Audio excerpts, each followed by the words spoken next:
Ayan, so good evening. Magandang gabi po sa ating lahat at Book of Nehemiah ang ating pag-aaralan ngayon. Natapos natin na kagabi yung tungkol sa Ezra.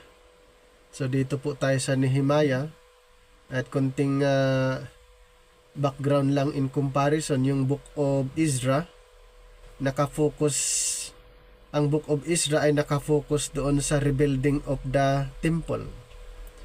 Sa Nehemiah naman, nakafocus sa rebuilding of the wall, yung wall of Jerusalem. Ang focus naman dito ay yung wall of Jerusalem. Yung kay Ezra, ang focus ay ang rebuilding of the temple. At katulad nga ng binanggit po natin, ang mga books na naisulat under the time past ay hindi po directly address sa church, the body of Christ. So mayroon pong books na naka-address para po sa mga believers ngayon. Kaya ang mga libro na pag-aaralan natin outside the writings of Apostle Paul, ito po ay for learning purposes. Ayan, for learning purposes lamang po. Hindi natin pwedeng i-claim ang mga sulat na hindi para sa atin. Okay? Ang Biblia kasi hinahalin tulad sa isang post office na nandoon lahat ng mga sulat. At kung pupunta ka doon at i-claim ang sulat mo, tatanungin kung kaninong sulat ang kukunin mo. So, hindi pwede na kukunin mo ang sulat ng ibang tao. Dapat ang i-claim mo yung sulat mo mismo. So, ganun din po sa Bible. Hindi natin pwedeng i-claim ang mga sulat na hindi naka-address para sa atin. Kaya nga, kailangan nating aralin ang Bible rightly divided para hindi po natin angkinin ang mga katuruan na hindi po para sa atin. Instructions na hindi po para sa atin. Kaya dito po ang goal natin, mas lalo nating maunawaan ang Biblia sa pamamagitan ng rightly dividing the word of truth. At alam po natin ang Biblia ay katotohanan from Genesis to the book of Revelation. Pero hindi lahat ng katotohanan ay para sa iyo o para sa atin. Kaya nga ang Panginoon ay nag-work siya sa pamamagitan ng programs. So mayroong programa under the time past na nakafocus more on sa mga Israelites at mayroong programa under the but now na ang focus ay sa body of Christ at mayroong programa under the time past in connection with the time past program. So ang magkakasamang programa po ay ang sa time past at saka yung sa ages to come. So yung but now ay separate program. Ito po ay heavenly program. Kaya si Apostle Paul ay may mga sinasabi siya kung bakit kailangan natin ang right division, dahil alam mismo ni Apostol Pablo na mayroon talagang confusion pag hindi natin maunawaan ang right division. So only Apostle Paul nagbigay ng malinaw na explanation regarding sa rightly dividing the word of truth. Kaya kung babasahin natin ang sa Ephesians chapter 2 verse 11 and 12, Wherefore remember that ye being in time past Gentiles in the flesh, who are called uncircumcision by that which is called the circumcision in the flesh made by hands, that at the time, in verse 12, ye were without Christ, being aliens from the commonwealth of Israel, and strangers from the covenants of promise, having no hope, and without God in the world. So, under the time pass program na nakita po natin yung distinction between the two groups, Israel and the Gentiles, the circumcision and the uncircumcision. So, under the time pass, malinaw po na ang Israel ang pinaka-focus sa programa.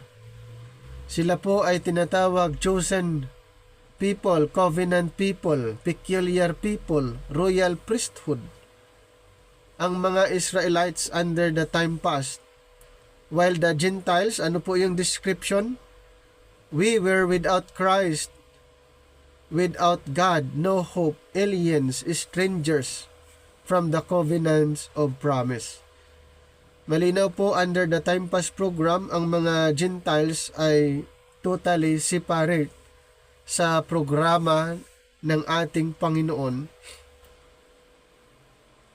But now, in verse 13, but now in Christ Jesus, who ye who sometimes were far off are made nigh by the blood of Christ. But now, so ano po ang mapapansin nyo in the But Now program? Yung dating far off, referring to the Gentiles, yung dating hiwalay sa Panginoon, under the But Now program, ye who sometimes were far off are made nigh by the blood of Christ. So after the death of Christ, nagkaroon po ng changes doon sa program. Mayroong changes sa program. But now in Christ Jesus, ye who sometimes were far off are made nigh by the blood of Christ.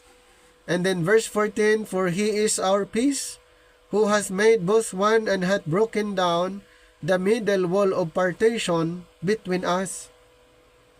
So wala na po yung wall of partition na nag-divide sa dalawang group, Jews and Gentiles. Noon, under the time past, ay mayroon pong partition. Pero under the But Now program, inabolish yung partition dahilan na yung dalawang grupo ay pinag-isa. Kaya dito sa verse 14, for he is our peace, who hath made both one, and hath broken down the middle wall of partition between us, having abolished, in verse 15, in his flesh the enmity, even the law of commandments contained in ordinances, for to make in himself of twain one new man, so making peace, and that he might reconcile both unto God in one body by the cross, having slain the enmity thereby. So malinaw na under the But Now program, Jews and Gentiles alike.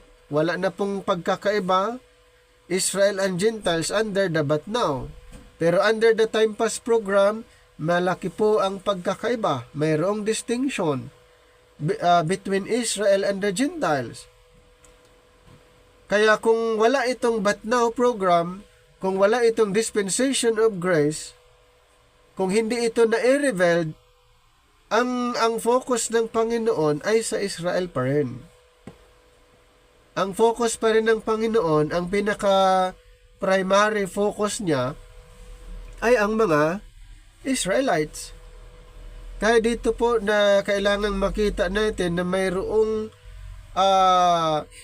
program ang Panginoon na dapat nating malaman after the death of Jesus Christ, after the cross.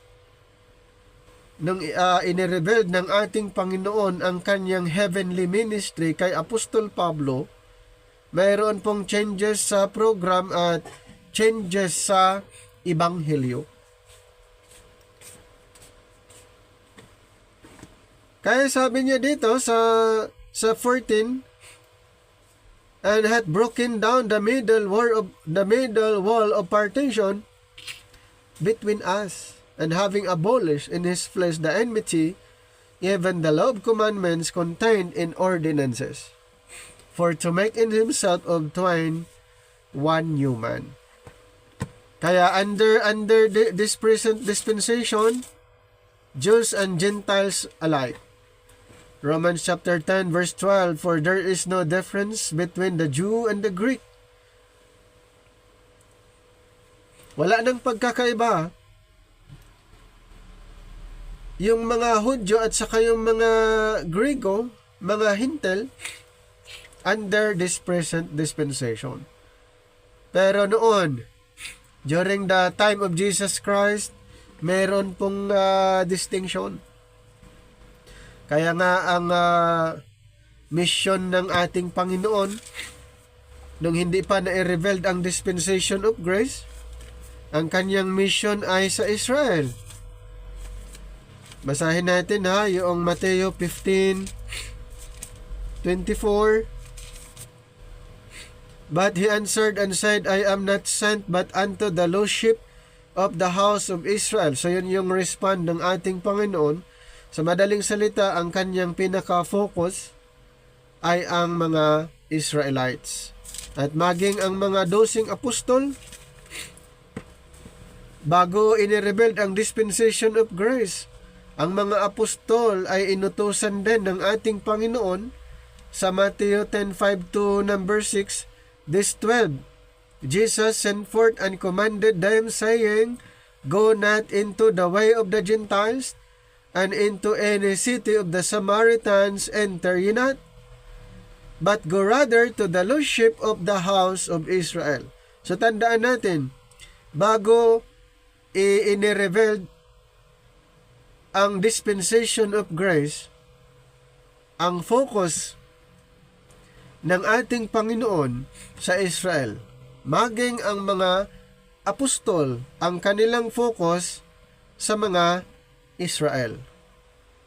Nung hindi na i-revealed ang dispensation of grace, nung hindi pa na-convert si Pablo na dating Saulo, nung hindi pa siya na-convert, ang kanilang ministry ay sa Israel. Nung sila'y na-scattered, nung na-scattered ang mga kingdom believers, ang kanilang pinapangaralan ay ang mga Israel. Gusto kong basahin natin saglit yung sa Acts 11:19. Now they which were scattered abroad upon the persecution that arose about Stephen traveled as far as Phoenix and Cyprus and Antioch, preaching the word to none but unto the Jews only. Nung sila'y na-scattered, ganun pa rin ang kanilang focus ay ang mga Israel. Ulitin ko po, bago inirevealed ang dispensation of grace, meron pong distinction. Hindi po katulad sa panahon ngayon na ang Israel and Gentiles pinag-isa, pero before the revelation of the mystery, mayroon pong distinction. O dagdagan pa natin yung ang ating Panginoon na nung hindi pa siya naipako sa cross dito sa Romans 15 verse 8. Now I say that Jesus Christ was a minister of the circumcision for the truths of God to confirm the promises made unto the fathers. So yung kanyang earthly ministry ay nakafocus lamang sa Israel. Kaya katulad ng nabanggit po natin, kung wala itong But Now program, halimbawa lang, ang programa ng Panginoon ay isa lang. At ang programa na yon nakafocus lamang sa bayang Israel.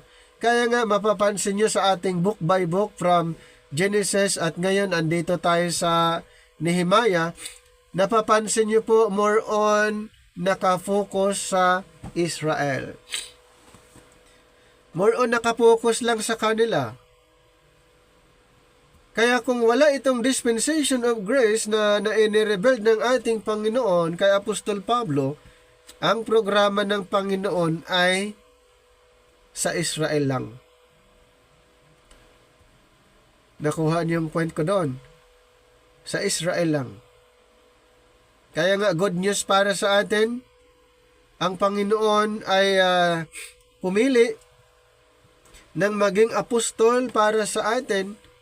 At walang iba, si Apostol Pablo, ang apostol natin. Kaya nga na-mention din niya sa Romans 11 verse 13, sabi ni Apostol Pablo, "For I speak to you Gentiles, inasmuch as I am the apostle of the Gentiles." Sino ang apostol ng mga Hintil? Pinili ng Panginoon? Si Apostol Pablo. Dagdag pa natin, 1 Timothy chapter 2 verse 7, "Whereunto I am ordained a preacher and apostle, I speak the truth in Christ and lie not, a preacher or a teacher of the Gentiles in faith and verity."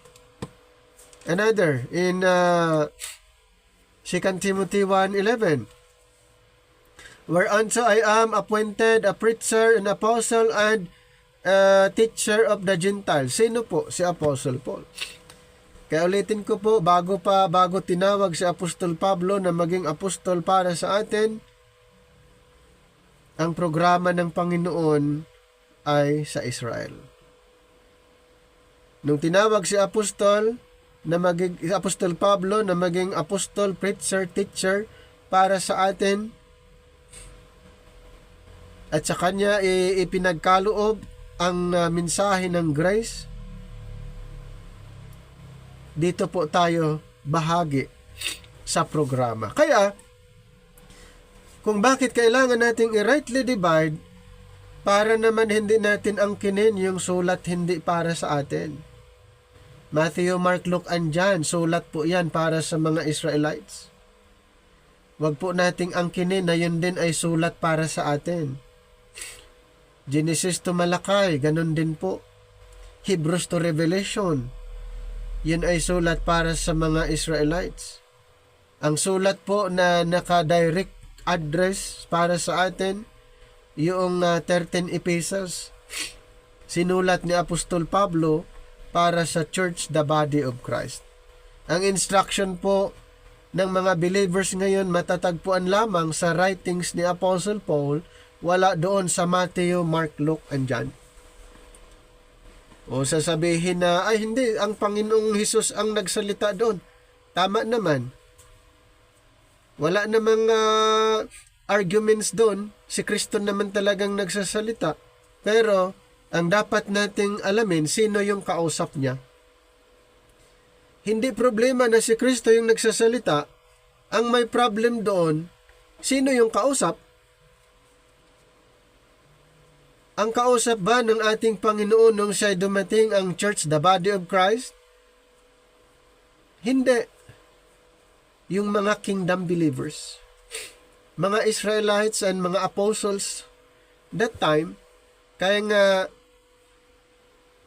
aralin natin at pwede tayong matuto. Pero kung angkinin nasa iyo, magkakaproblema po tayo dyan kung idaan natin sa exegetical interpretation, contextual interpretation, biblical interpretation, ay hindi po pasado. Kasi,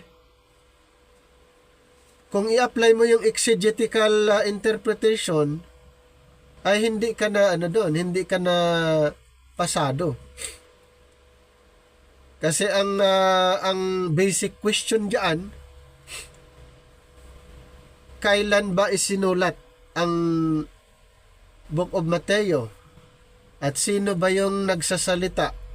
Sino yung kausap? Para kanino yung sinabi? So yun yung point natin kung bakit aralin natin ang Bible rightly divided. Kaya sa ating pagpapatuloy, maging sa book by book na pag-aaral natin, ma-appreciate natin ang right division. Rightly dividing the word of truth is the key to understanding the Bible.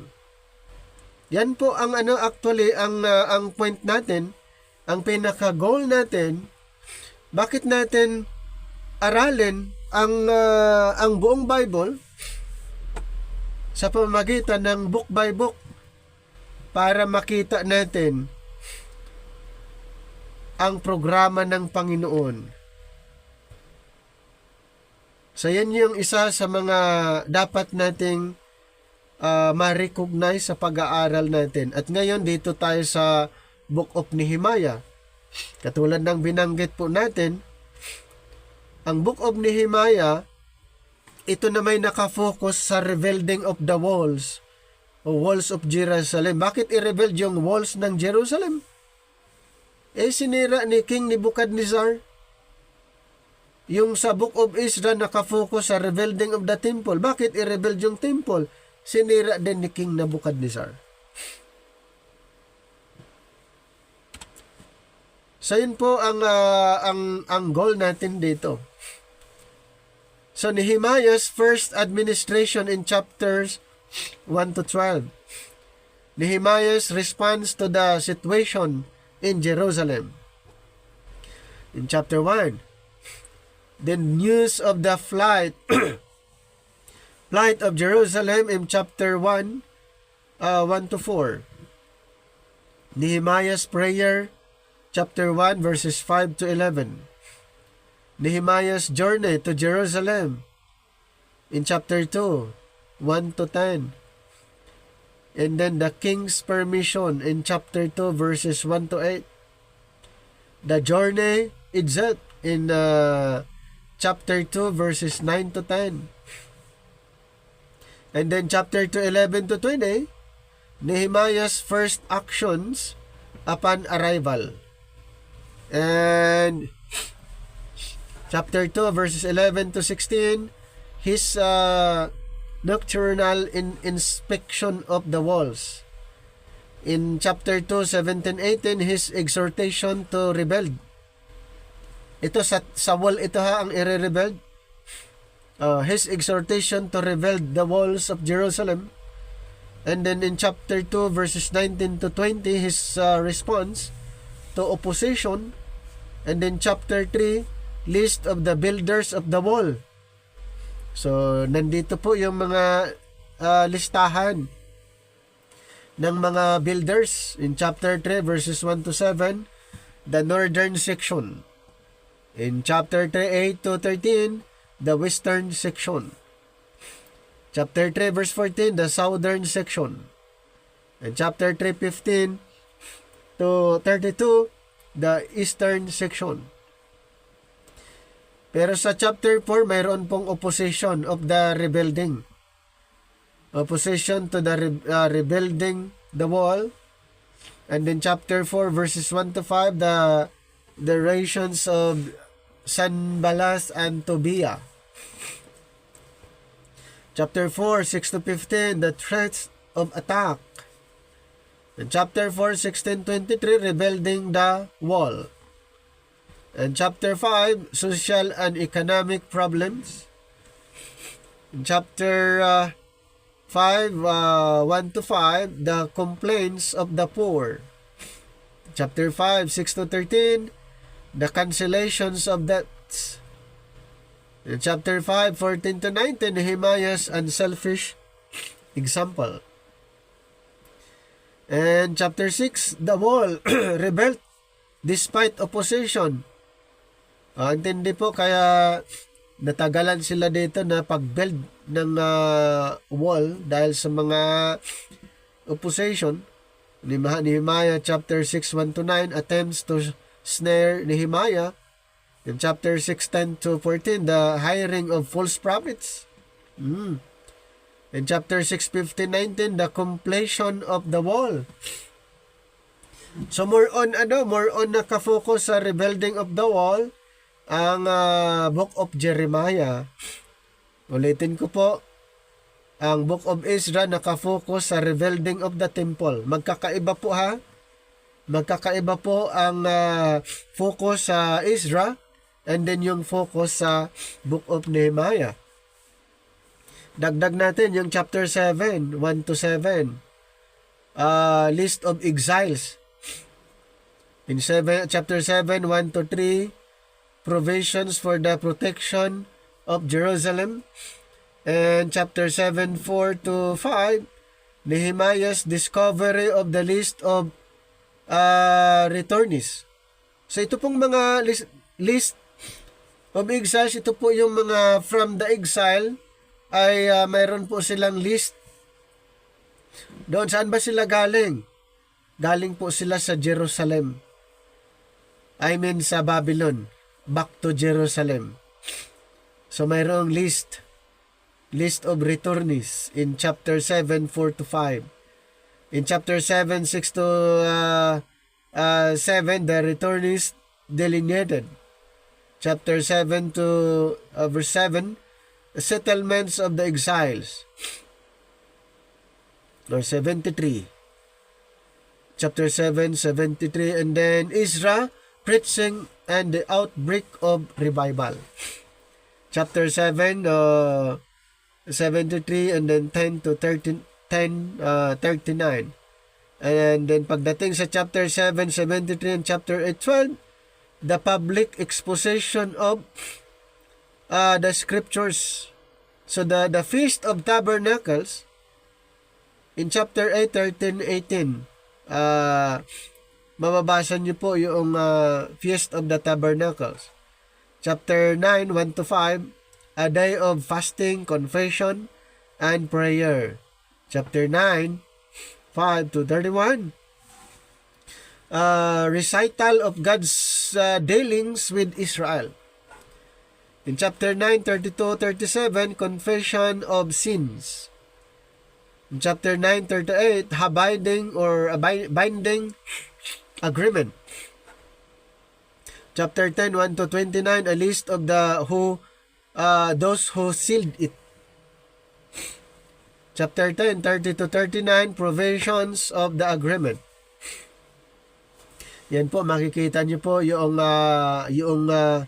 process.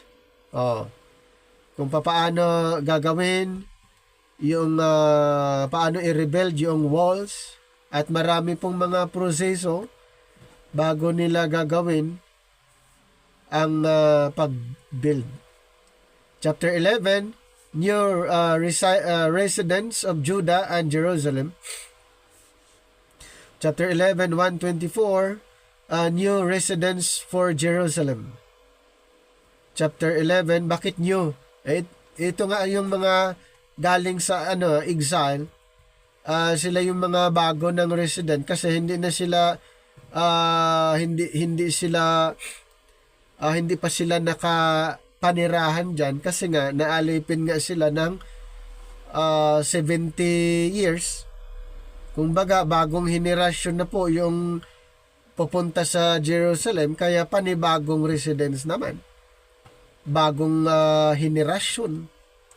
Kaya nga ni-review yung mga rituals, maging yung covenants ng ating Panginoon ay ni-review din para matutunan din ng mga bagong henerasyon.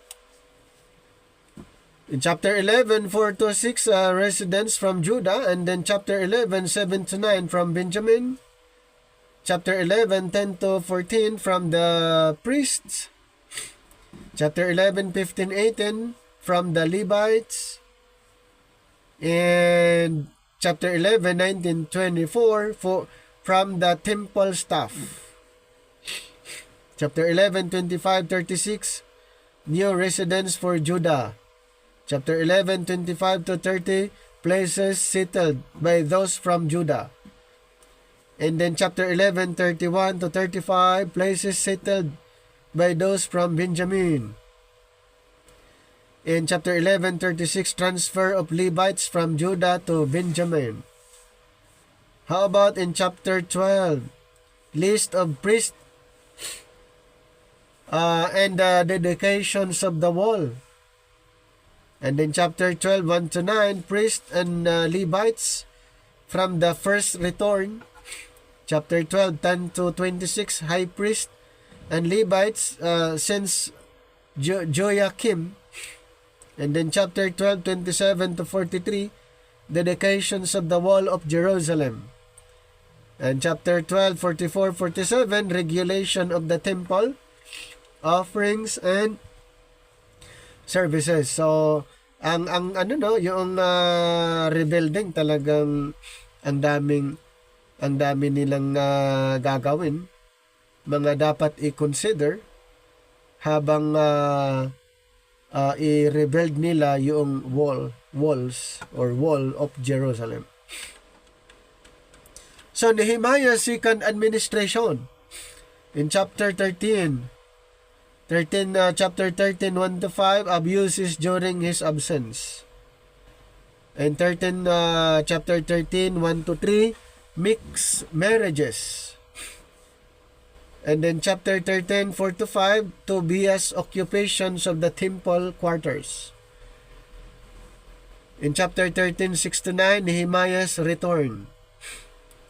Chapter 13, 6 to 7, his arrival. Chapter 13, 8 to 9, his expulsions of Tobiah. In chapter 13, 10 to 31, reorganizations and reforms. Chapter 13, 10 to 14, offerings for the temple staff. Chapter 13, 15 to 22, abuse of the Sabbath. And then 13, 23, chapter 13, 23 to 29, mixed marriages. Chapter 13, 30 to 31, provisions of wood and first fruits. So, ang book of Nehemiah, ito po ay na-divide into two. In chapters 1 to 2 ay referring to Nehemiah as a cupbearer to the king and his prayer.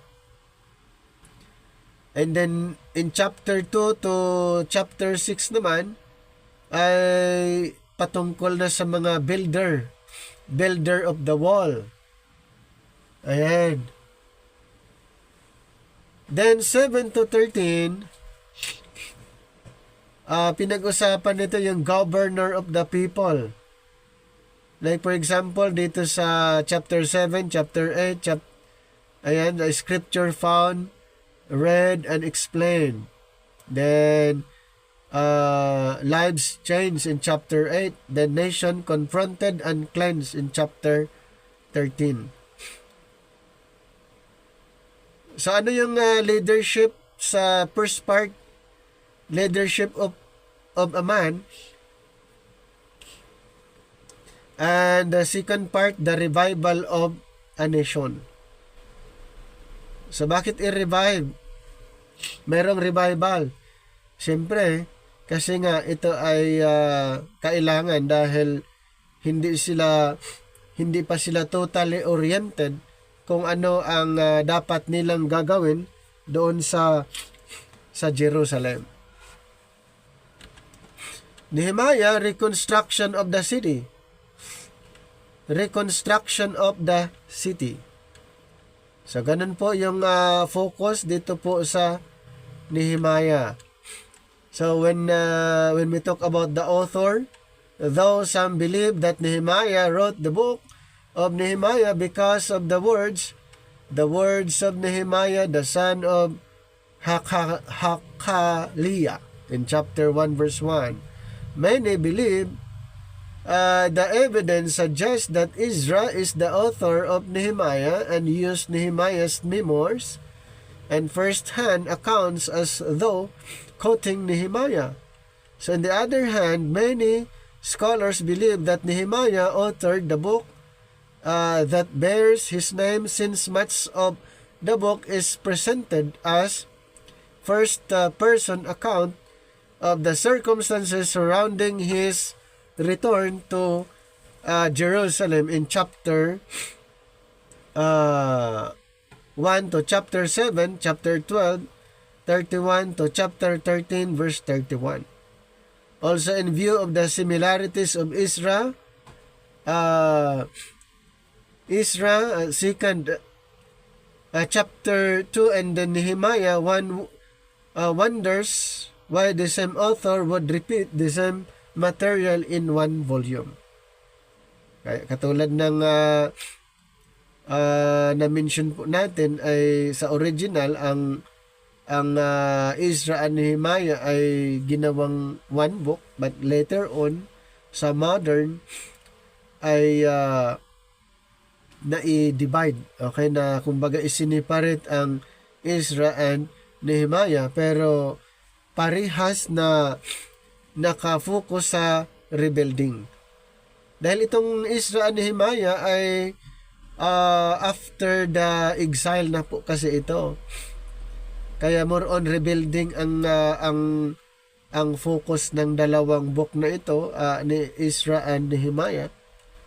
So how about the dating? The historical setting is simply that of the last half of the ancient Hebrew book of Ezra and Nehemiah, which means it was written about 445 BC to 425 BC.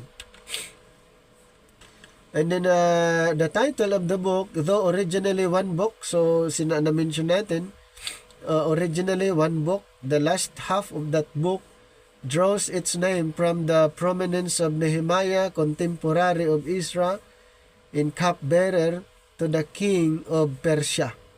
Sino yung cupbearer to the king of Persia? Si Nehemiah. Nehemiah's name means Yahweh consoles or comforts. So how about the theme and purpose? The book of Nehemiah continues the history of the Jews who returned from exile. So tandaan po natin yun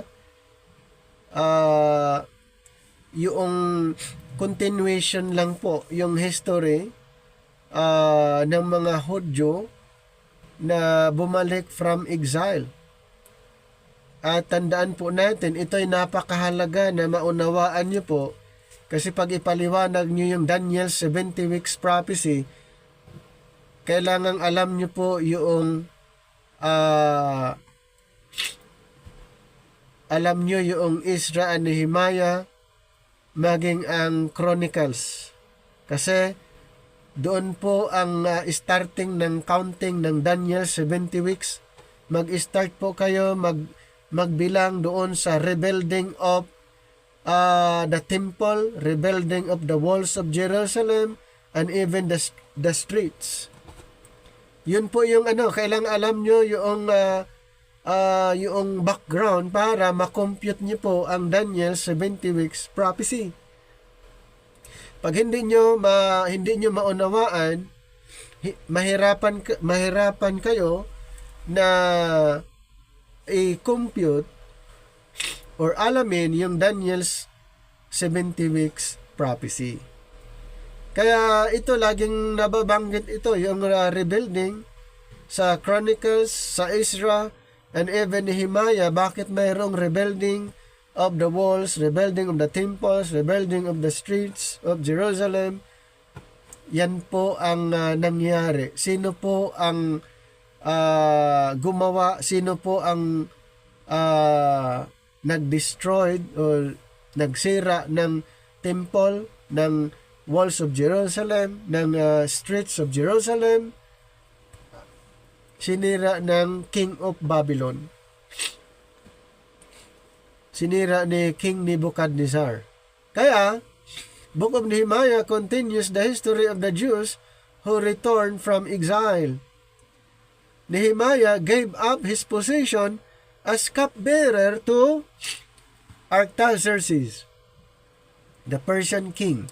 So ang king that time nung si Nehemiah ay isang cupbearer, ang king ay si Artaxerxes doon sa Persia.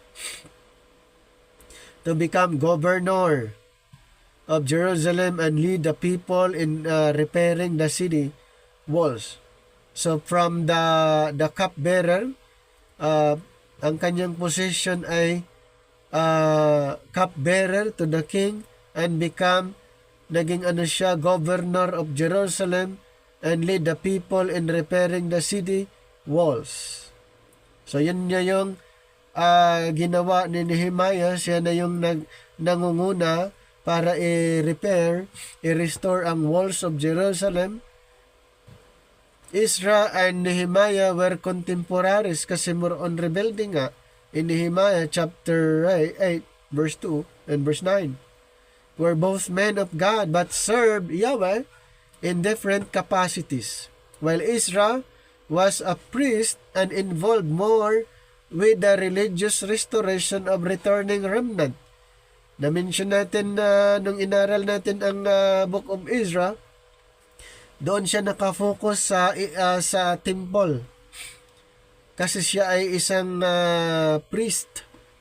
Nakafocus lang siya doon sa temple and then yung sa spiritual life ng Israel, the religious restoration of the returning remnant Israel. Nehemiah was a layman and served in a political capacity, kaya nga siya naging governor in the rebuilding of the walls of Jerusalem.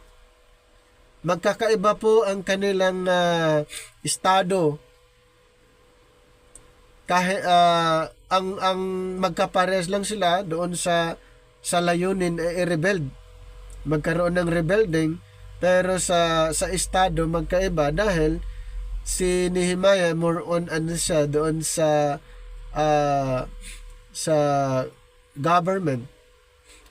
Si Ezra sa spiritual restoration. National si Nehemiah. Okay, Nehemiah was a layman, served in a political capacity as governor in the rebuilding of the walls of Jerusalem. Nehemiah was also written to show the obvious hand of God in the establishments of his people in their homeland in the years after their exile. Under the leadership of Nehemiah, they accomplished in 52 days what had not been done in the 94 years since the first return under Zerubbabel. By obedience faith, they were able to overcome what appeared to be insurmountable opposition. Pwede rin natin i-consider ang keywords, yung wall and walls. Dahil ito'y na-mention 33 times. And then isa pa yung building, rebuilding, na-mention naman 20 times sa Book of Nehemiah. Pwede din natin i-consider ang mga ilang verses as key verses. In chapter 4 verse 6, so we built the wall, and the whole wall was joined together to half its height, for the people had a mind to work. Chapter 6:15 to 16, so the wall was completed on the 25th of the month Elul in 52 days. And it came about when all our enemies heard of it, and all the nations surrounding us saw it. They lost their confidence, for they recognized that this work had been accomplished with the help of our God. And then, chapter 8, verse 8, and they read from the book, from the law of God, translating to give the sense so that they understood the reading. And then key chapters 1 and 2, chapters 3 to 7. So Nehemiah's prayer, and God's answer, chapter 1 and 2. The work on the walls and opposition and its completion, chapters 3 to 7. Then the confession of the people and their reaffirmations of the covenants, chapter 9. And then the key people, Nehemiah, Artaxerxes, Sanballat, and Ezra. Paano natin makikita or describe si Jesus Christ sa Book of Nehemiah? Nehemiah surely portrays Christ in willingness to leave his high position in order to bring about his work of restoration. Further, the decree of Artaxerxes marks the beginning point of Daniel's prophecy of 70 weeks. Yan yung na-mention natin kanina. Daniel's prophecy of 70 weeks of years, which, though interrupted by an unspecified time, begins the countdown for the return of Messiah in Daniel chapter 9, 25 to 27. Why is Nehemiah so important? Nehemiah was a layman, not a priest like Ezra. So tandaan natin isa siyang layman, not a priest like Ezra, nor a prophet like Malachi.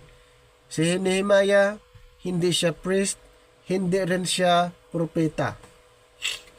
He served the Persian king in a secular position before leading a group of Jews to Jerusalem in order to rebuild the city walls. Kaya meron siyang experience to lead people dahil sa kanyang position na kaya niyang mag-lead ng maraming tao, kaya siya ay nagiging gobernador. So Nehemiah's expertise in the king's court equipped him adequately for the political and physical reconstruction necessary for the remnant to survive. So under Nehemiah's leadership, the Jews withstood opposition and came together to accomplish their goal. Napansin niyo po yung under the Nehemiah's leadership. So yung mga Hudyo ay talagang mayroon din silang cooperation dito para ma-build lang po yung walls or wall. Nehemiah led by example, giving up a respected position in a palace for hard labor in a politically insignificant district. He partnered with Ezra. Yan po He partnered with Ezra, who also appears in this book to solidify the political and spiritual foundations of the people. Nehemiah's humility before God provided an example for the people. So he did not claim glory for himself, but always gave God the credit for his success. Ang kagandahan naman sa karakter ni Nehemiah, sa kabila ng success, hindi po niya ipinagmalaki ang kanyang sarili, kundi ang glory ay sa Panginoon palagi. So what's the big idea? Nehemiah recorded the reconstruction of the wall of Jerusalem, Judah's capital city. So ano po yung capital city ng Judah ay Jerusalem.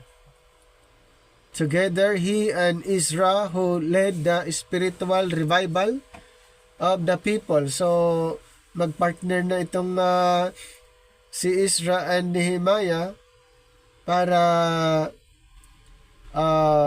ang mga Israelites ay ma-revive bilang chosen people of God. So directed the political and religious restoration of the Jews in their homeland after Babylonian captivity.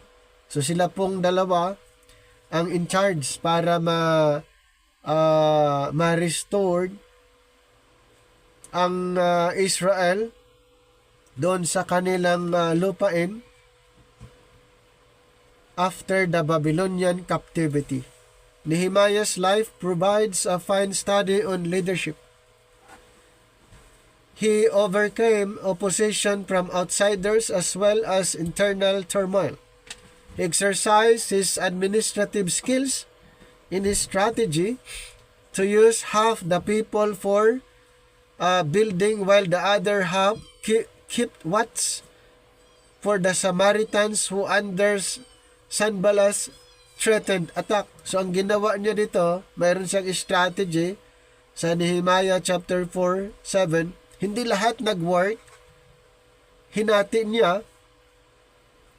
So, yung kalahati na group of people ay sila yung nagbabantay. Ayan, baka mayroong mga opposition or mayroong kalaban at yung iba naman ay sila yung nag-work. Sila yung nag-work para maitayo ang wall ng Jerusalem. So as governor, Nehemiah negotiated peace among the Jews who were unhappy with Persian taxes. Ayan, so siya yung nag-negotiate itong si Nehemiah sa gobyerno ng Persya, lalong-lalo na doon sa tax. He exhibited a steadfast determination to complete his goals. Accomplishing those goals resulted in a people encouraged, renewed, and excited about their future. So, the book of Nehemiah, siyempre mayroon ding may mga problems din na nag-arise. So, problems common to combined books of Ezra and Nehemiah have been pointed out in the introduction to the book of Ezra. So, the achievements of the book two men were complementary. It's helped to make it possible for Judaism to maintain its identity during the difficult days of the restoration. Marami po silang mga na-encounter, mga challenges habang ni-rebuild nila, ni-restore nila ang temple at even yung wall of Jerusalem. Ezra was the great religious reformer who succeeded in establishing the Torah as the constitution of the returned community. So, isa yan sa tinutukan ni Ezra, yung Torah na kanyang in-introduce, in-establish ulit doon sa bagong community.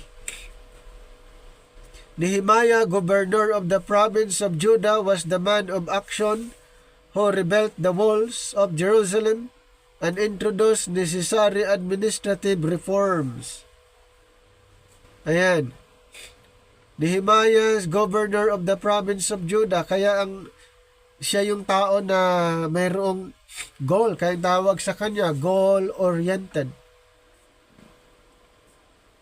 Mayroon siyang gustong dapat matapos, mayroon siyang goal na matapos niya yung walls of Jerusalem. So the biblical sources for Nehemiah's life and work are the autobiographical portions scattered through the book. They are called the memoirs of Nehemiah and have been used more effectively by the editor than the memoirs of Ezra. The substantial authenticity of Nehemiah's memoirs is widely accepted. So from this and other source, the picture emerged of a man dedicated to the single purpose of the welfare of his people. So while serving as cupbearer to the king at Persian court in Susa, Nehemiah received permission from Artaxerxes to fortify Jerusalem and served as governor of Judah for 2 terms, the first lasting 12 years. from 445 to 432 BC, the second of unknown land, Nehemiah 5:14 and chapter 13 verse number 6. Despite temperamental or shortcomings, Nehemiah was a man of good practical sense combined with deep faith in God. He used his influence as governor of Judah to serve God and the fledgling Jewish community in Jerusalem. Yun yung isa sa mga strength ni Nehemiah, since he was governor. Mayroon siyang influence at ginamit niya ito while building the walls of Jerusalem. Problems common to the combined books. Ayan, na-mention nga natin na may mga problems along the way sa kabila ng kanilang ginagawa.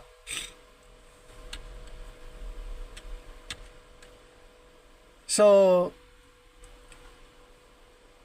kung i-connect natin doon sa Ezra, balikan natin saglit yung sa Ezra 1-6, Zerubbabel leads first exiles back and rebuilds temple in Ezra 1:1. So the story begins with a decree from Cyrus. So mababasa niyo doon sa Ezra yung decree.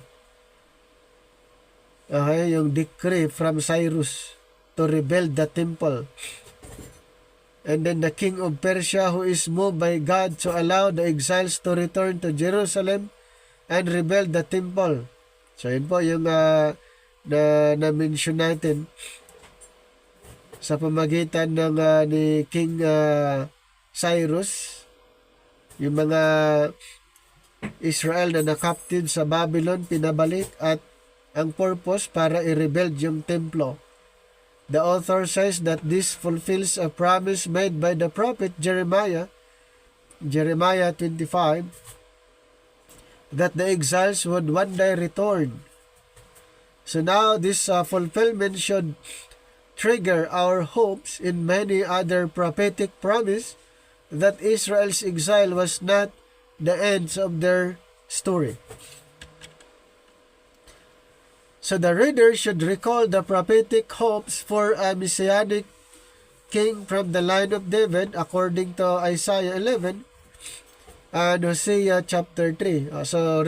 Ito pong prophetic hopes for a messianic king referring to the Lord Jesus Christ, for a rebuilt temple where God's holy presence will dwell in Ezekiel 40-48, Zechariah chapter 2. And for God's kingdom to come over all the nations and brings blessings upon everyone, Isaiah 2, Zechariah 8, just as He promised Abraham in Genesis 12, 1-3. At ito po ay matutupad in the person of the Lord Jesus Christ. It's with all these hopes in mind that we read the story of Zerubbabel.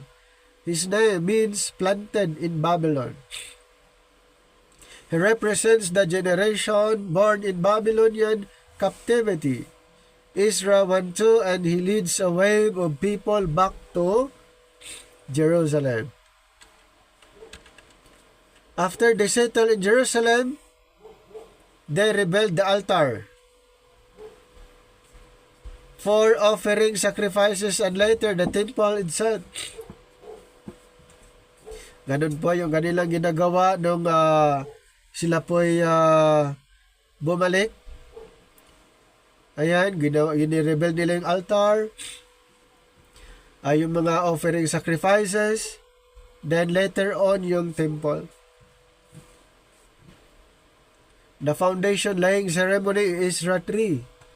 The temple's final dedication is Ezra number 6 are key moments. The past stories of the tabernacle and temple's dedication when the fiery cloud of God's presence descended should come to mind in Leviticus chapter 9, 1 Kings chapter 8. That's not what happens in this case, and while some people were happy about the new temple, the elders who had seen the previous temple of Solomon cry out in grief. This building is nothing like their glorious past or the hopes they had for the future. So it's here that we got the first story of opposition, and it's an odd one. The descendants of the Israelites who were not taken into exile and had been living around Jerusalem for some time come and offer help with the temple rebuilding in Ezra chapter 4. And Zerubbabel refuses and says, "You have no part in our temple." Ayon kay Zerubbabel, kasi he was leading the builders, itong si Zerubbabel, and this understandably generates conflict. Nagkaroon ng conflict which Zerubbabel eventually overcomes, but we should feel disappointed. The prophets had envisioned the tribes of Israel coming together with all nations to participate in the worship of the God of Israel when His kingdom finally came in Isaiah 2 and Zechariah 8. So this turn of events is an anticlimactic opening, to say the least. And in Ezra 7-10, Israel leads more Israelites back and decreased divorce in Ezra 7:10. In the next sections, we move decades into the future and are introduced to Ezra, a leader among the exiled Israelites in Babylon. He's a Torah scholar and teacher, and is appointed by Artaxerxes, king of Persia, to lead another wave of people back to Jerusalem. He wants to bring about social and spiritual renewal among the people. Hindi lahat po yung minsanan na bumalik. Mayroong may mga first batch and then second batch na bumalik sa Jerusalem. Our hopes are set high, but once again we come to another strange anticlimactic moments in the story with chapters 9-10. Israel learns that many of the exiled Israelites had returned and married non-exiles who had been living around Jerusalem, some who were not Israelites and some who probably were. Israel then appeals to the commands of the Torah that Israel should be holy and separate from the ancient Canaanites in Deuteronomy 23:1-4. So hindi pwede na mayroong mixed marriages na nangyari, kaya ino-orient sila kung ano yung kautusan. And continues by saying that the people living around Jerusalem are like the Canaanites and will corrupt the exiles. He offers a prayer of repentance, which is very heartfelt. But then he rallies all the leaders during a rainstorm. He enacts a divorce decree that will annul these marriages and send all these women and their children away. This decree is only partially carried out, but we're given a list of some of the men who went through with it. So this story is strange for a number of reasons. God never commanded Israel to do any of these. It was the leaders of Jerusalem who compelled Israel to make the decree, while the contemporary prophet Malachi did say that the exiles should care about purity. He went on to say that God was opposed to divorce in Malachi 2:13-16. So the mixed results of the decree fit well into this pattern of strange, disappointing endings. How about in Nehemiah 1-7? Nehemiah returns to rebuild Jerusalem's walls. This leads us to the section about Nehemiah, who's an Israelite official serving in the Persian government. Nehemiah chapter 1 to chapter 7.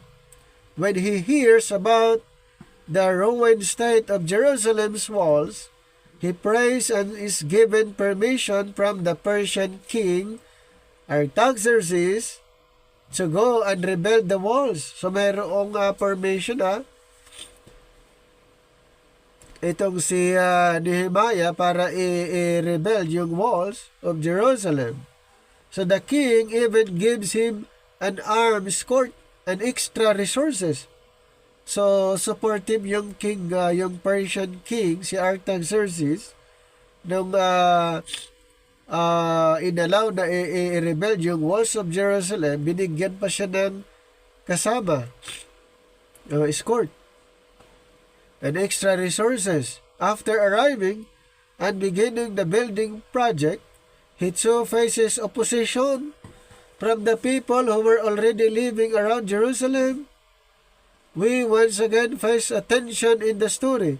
So mayroong mga tao nakatira around Jerusalem, sila yung mga opposition. So the contemporary prophet Zechariah say that the new Jerusalem of God's kingdom would be a city without walls, surrounded by God's presence and joined by people from all nations in Zechariah 2:3-11. Nehemiah seems to operate with the opposite vision. He informs the people surrounding Jerusalem that they have no part in the city according to Nehemiah 2:19-20. So yung sinabi ni Nehemiah, which provokes them to hostility. Nagalit sila nung sinabi ni Nehemiah, wala kayong part dito sa Jerusalem. So while Nehemiah carries out his vision for the city with integrity and bravely protects the city with armed guards, they are left wondering if this wall conflict could have been handled differently. Nehemiah chapter 8-13. A great festival followed by Nehemiah's failure. Dito po may may record. Nehemiah's failure. So the conclusion to the book comes in two movements. The first positive in Nehemiah chapter 8 to chapter 12, and the other negative in Nehemiah 13. Ezra and Nehemiah combined forces to bring about spiritual renewal among the people Israel. They gathered the former exiles for a great festival where they read and teach the Torah to all the people for 7 days. Next, they celebrate the Feast of Tabernacles to remember God's faithfulness from the Exodus and wilderness journeys. After this, the people offer a confession of their sins as well as the sins of their ancestors, vowing to renew their covenant with God and to follow all the commands of the Torah. They finish with great celebration over the finished walls of Jerusalem that echoes the celebrations of the temple earlier in the book. So we're thinking that perhaps this will be the turning point in the story, but it's not. The book ends with a huge downer in Nehemiah 13. Nehemiah tours around the city and finds that the people have not fulfilled their covenant's vows. Hindi pala hindi natupad yung vows. Zerubbabel's work is undone. Ito nga po ang nangyari. Kaya mayroong failure. Zerubbabel's work is undone as the temple is neglected and staffed by and qualified people. Ito na po. Kasi may mga requirements, qualifications sila, pero sa puntong ito ay hindi natapos, then napagkaalaman na mayroong hindi qualified na mga workers. Ezra's work too is compromised, as Nehemiah discovers that people are violating the Torah and working on the Sabbath. Diba, during Sabbath, hindi nga pwedeng mag-work, pero dito mayroong violation. During Sabbath, sila nag-work, so violation. Even his own work on the walls is spoiled, as people are setting up markets by the walls and gates to work on the Sabbath. So Nehemiah goes on a rampage, beating people, pulling out their hair and yelling that they have to obey the commands of the Torah. His last recorded words are a prayer asking that God remembers him with favor because at least he tried. This is a strange ending, yet we feel prepared for it. All those anticlimactic, disappointing moments have been intentionally woven into the book's design, and this raises the question, what does this book contribute to the storylines of the Bible? The book of Ezra and Nehemiah started out by raising our hopes in the prophetic promises of the Messiah, the temple, the kingdom of God, but then none of it happens. So na-stop, no? Tandaan po natin, na-stop yung work dahil may mga unqualified na mga gumagawa, at during Sabbath sila nag-work, kaya may violation. So even though Israel is back in their land, their spiritual state seems unchanged from before the exile. While Ezra and Nehemiah try their best, their political and social reforms don't change the core issues in the people's hearts. This is the very same need that Jeremiah and Ezekiel highlight in their poetry. Israel is in need of a holistic transformation of their hearts if they are ever going to love and obey their God. So, ang nagiging issue sa time na ito, dahil walang nagbago. Kaya ang prayer nila, ang prayer ni Ezra, Nehemiah, and even Jeremiah and Ezekiel regarding doon sa transformation. Here are my the notes regarding the historical and biblical background. Dito sa regarding the rebuilding, encountering a broken world, rebuilding and repair. And then ano pa? The place of Nehemiah in biblical history naman. Nehemiah occurs during the time of exile. Nehemiah occurs during the time of exiles, when large portions of the Jewish people were taken from their homeland to be resettled in Babylon after the fall of Jerusalem in 586 BC.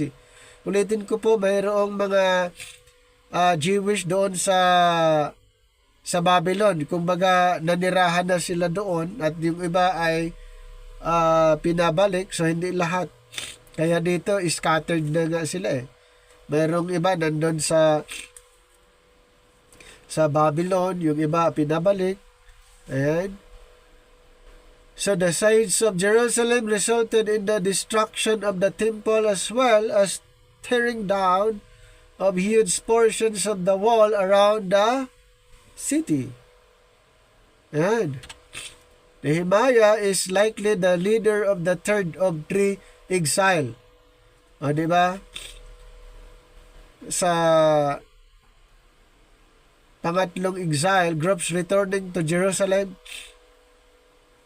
Kumbaga, pangatlong group na nung bumalik doon sa Jerusalem. Galing sila sa Babylon. So, the first was, sino yung unang nag-lead? Si Sheshbazzar and Zerubbabel, di ba? So, sila yung mga nangunguna sa first batch na from Babylon balik to sa Jerusalem and reestablished the Jewish community and eventually rebuilt the temple. The second was led by Ezra. So, pangalawa na si Ezra, the priest in around 458 BC. Ezra emphasized the importance of scripture for the community. The third was led by Nehemiah. So, tandaan po natin yung first batch na mga returnees, yung mga bumalik, first group na bumalik sa Jerusalem, pinangunahan ni Sheshbazzar at Zerubbabel. Pangalawang group na bumalik doon sa Jerusalem sa panguna ni Ezra, the priest. And then, pangatlo, si Nehemiah na. Thus, Nehemiah spans a part of biblical history we often don't know or think a lot about. The centuries from the exile in Babylon at the tail ends of the prophetic writings leading up to what is known as the Second Temple period, which spans from the mid-500 BC through the life of Jesus up to AD 70 when the Second Temple is destroyed by the Romans. Yung sa 70 AD, destroyed by the Romans under Titus the Great. So, here the overview of the book. The Hebrew Bible is arranged according to three sections. First, the Torah. Ito'y tinatawag na Pentateuch, the 5 books of Moses. The next division ay yung prophets or Nevi'im. Next, writings, Ketuvim.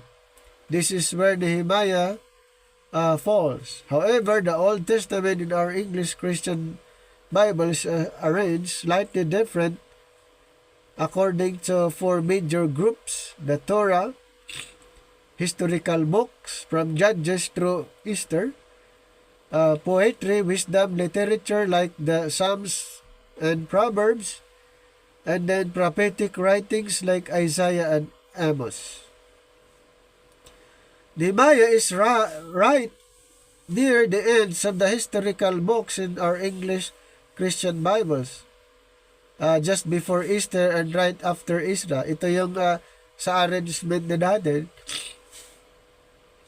sa English Bible. So, ganun po yung pagka-arrange. The book of Nehemiah is often considered a companion of the book of Ezra, which comes right before it in our Bible. Sometimes, in fact, Ezra and Nehemiah are grouped as one book, even called by one title. So, yan po yung sa original iisang book, pero later on ito ay na-divide into 2 sa modern Hebrew. At yung sa arrangement din, magkaiba yung sa arrangement sa English Bible. At kung tutuusin ang arrangement, ang last ay yung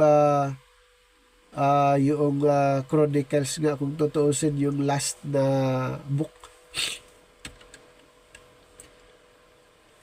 As we engage with Nehemiah in this series, on the one hand, we want to recognize that there's something entirely unique God is doing through Nehemiah. Back then, God is restoring the exiles to the land of promise as a unique chapter in salvation history.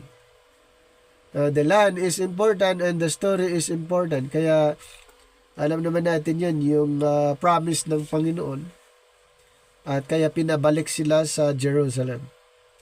So on the other hand, while the story of Nehemiah is unique to a specific work of God in historical Israel, at a certain time, the story of Nehemiah can tell something about what God wants to do in and through His people now on this side of the revelation of Jesus Christ.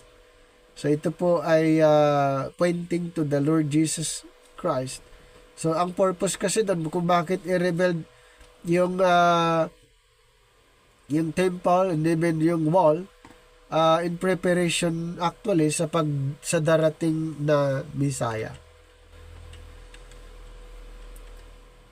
So the gospel of the kingdom revealed Jesus' story of forgiveness. Kung tandaan po natin yun na na-mention sa Matthew, Mark, Luke, and John regarding the kingdom. Kaya ipinapangaral yung kingdom.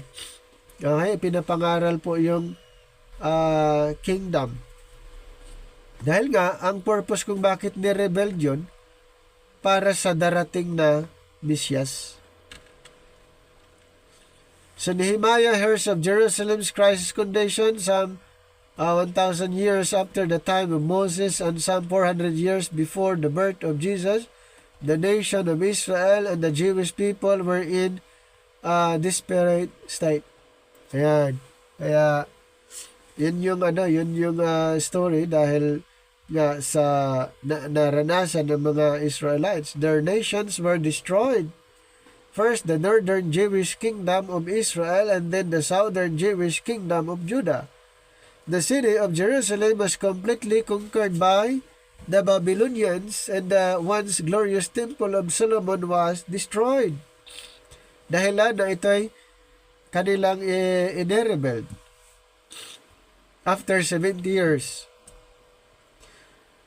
So when the Babylonians conquered Jerusalem, they deported almost everyone from the city and the region for some 70 years. Jerusalem was something of a ghost town with the potential to end up like many ancient cities.